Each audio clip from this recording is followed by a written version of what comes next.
New Hope. Later that day, 2 of the followers of Jesus were walking from Jerusalem to Emmaus, a journey of some 7 miles. As they walked along, they talked together about the events of the past few days. Unnoticed at first, Jesus approached them, and he asked if he could join them as they continued their walk. They agreed, without realizing who he was, because God prevented them from recognizing him. "What were you talking about so earnestly?" Jesus asked. "What was causing you such heartache?" They stopped in their tracks and looked at Jesus, and the one called Cleopas said, "You must be the only person who doesn't know all the things that have happened in Jerusalem in recent days." "What things?" said Jesus in reply. "Everything that happened to Jesus," they said. "He was a man of God, a powerful prophet who through his miracles and his teachings was a blessing to everyone. But the chief priests and leaders plotted to have him arrested and condemned to death. They crucified him. We really thought he was the Messiah that we'd all been waiting for. That was 3 days ago. And today some of the women are saying that the tomb where Jesus was placed is open and empty, and his body is missing. They told some story about angels telling them that Jesus was alive again.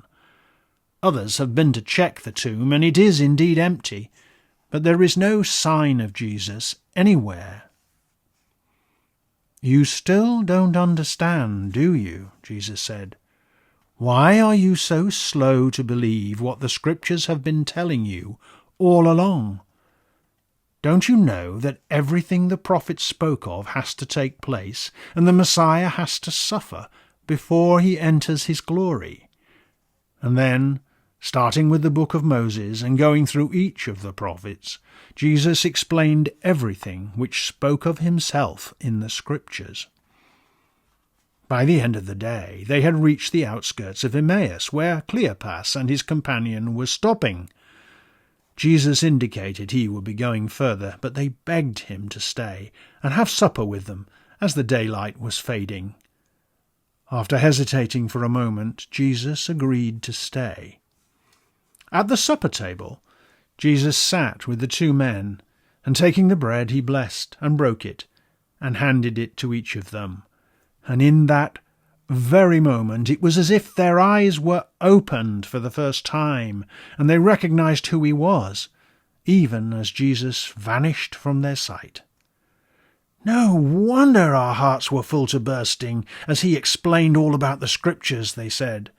And then, abandoning their supper, they left Emmaus and returned as quickly as they could to Jerusalem. They located the other disciples to find that they too had further news of Jesus, and that Simon Peter had met him. They told the others everything that had taken place, including how they had recognized him at the very moment Jesus broke the bread at the supper table. Emmaus Road, slow footfall into grief, yet conversation with the Prince of Peace unmasks the mystery.